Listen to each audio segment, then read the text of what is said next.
Selamat datang kembali. Saat ini kita sudah berada di pertemuan ke-19 mengenai belajar JavaScript untuk pemula. Dan untuk video ini, kita akan bahas mengenai dokumen objek model pada JavaScript, ya, atau biasa disebut dengan istilah DOM. Ya, jadi DOM ya adalah representasi struktur dari dokumen HTML dalam bentuk objek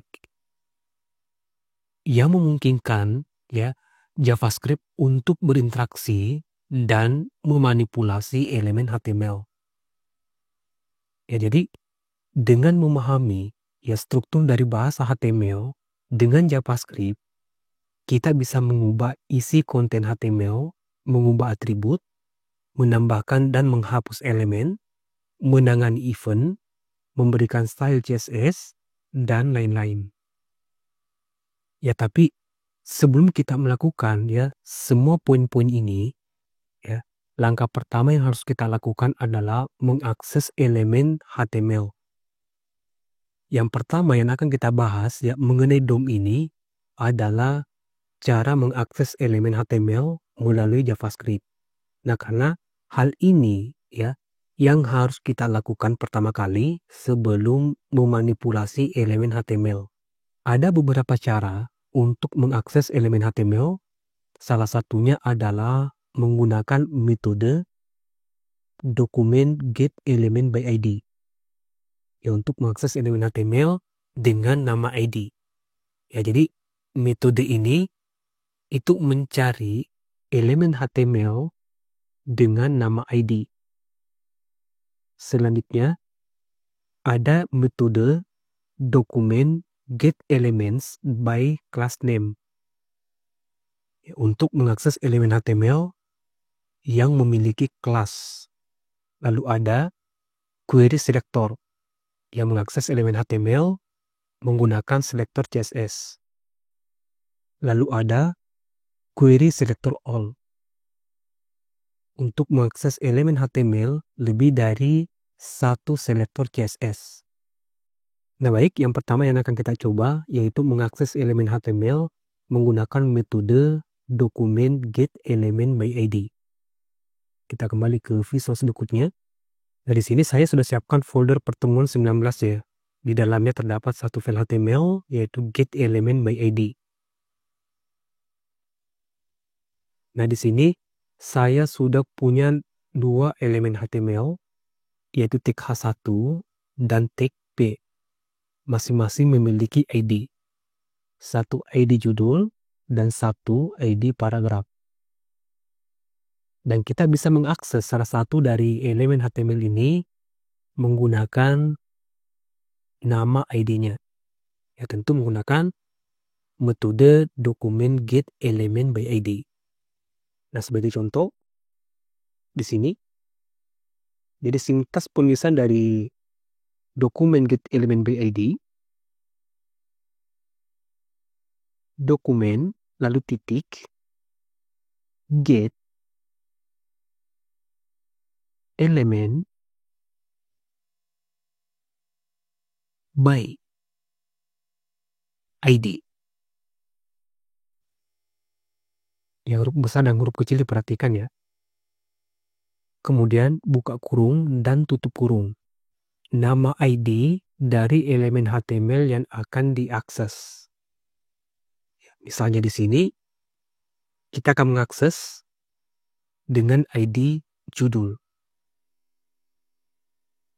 Ya, kita perlakukan dia sebagai string, bungkus petik 2.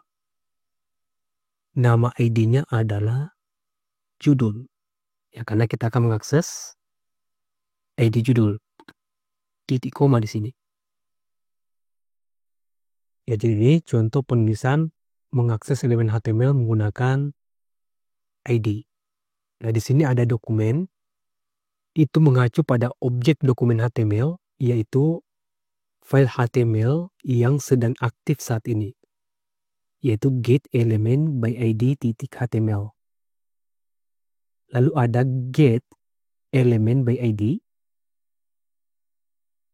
yang merupakan fungsi yang digunakan untuk mengambil elemen ya dengan nilai ID tertentu.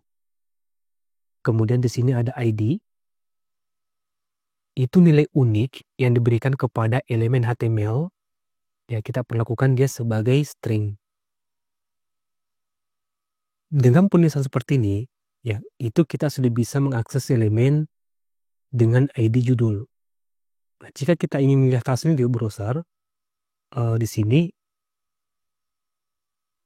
saya akan simpan ke dalam sebuah variabel. Nama variabelnya adalah judul. Kayak seperti ini. Oke, tinggal di sini. Ini akan saya lihat hasilnya di konsol ya. Di konsol titik log. Apa sekarang?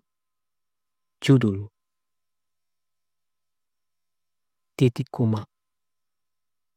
Oke, sampai di sini kita jalankan dulu file get element by ID. Titik HTML. Kita akan lihat hasilnya. Kembali ke folder latihannya. Folder belajar JavaScript. Folder pertemuan 19. Get element by ID titik HTML. Ini saya klik 2 kali. Oke, ini dari HTML ya. Ada H1 dan tik P.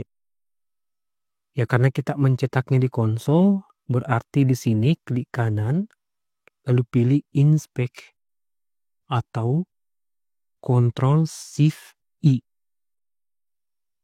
Nah, ini akan langsung aktif di tab konsol. Nah, sekarang di sini ada tulisan H1 ID judul. Itu artinya kita sudah berhasil mengakses elemen HTML dengan ID judul. Jika kita ingin mengakses dengan ID paragraf, di sini tinggal saya ganti paragraf. Kembali ke browser, ya saya refresh. Nah, ya jadi itu mengenai bagaimana cara JavaScript mengakses elemen HTML menggunakan metode dokumen get element by ID. Ya, jadi sekali lagi, metode ini ya digunakan untuk mengakses elemen HTML dengan ID tertentu. Dan di video selanjutnya, kita akan bahas mengenai dokumen get elements by class name. Ya, semoga video ini bermanfaat dan sampai jumpa di video berikutnya.